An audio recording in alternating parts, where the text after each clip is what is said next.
Jeudi 7 octobre. Ce ne sont pas tous ceux qui disent « Seigneur, Seigneur » qui entreront dans le royaume des cieux, mais celui qui fait la volonté de mon Père qui est dans les cieux. Matthieu 7, verset 21. Contradiction.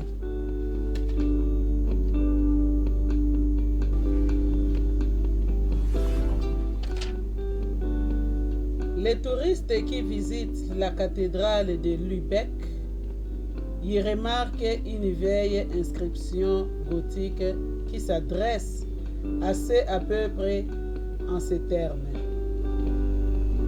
Vous m'appelez créateur et vous ne m'obéissez pas. Vous m'appelez la lumière et vous ne regardez pas vers moi.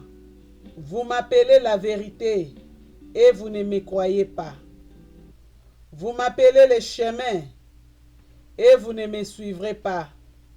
Vous m'appelez tout-puissant et vous ne me demandez rien.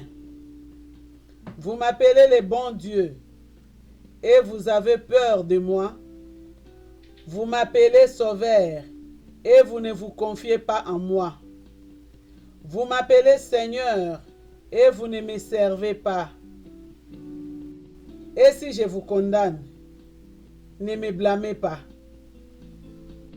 Nous aimons à penser que beaucoup de lecteurs de ces messages en auront été salutairement impressionnés.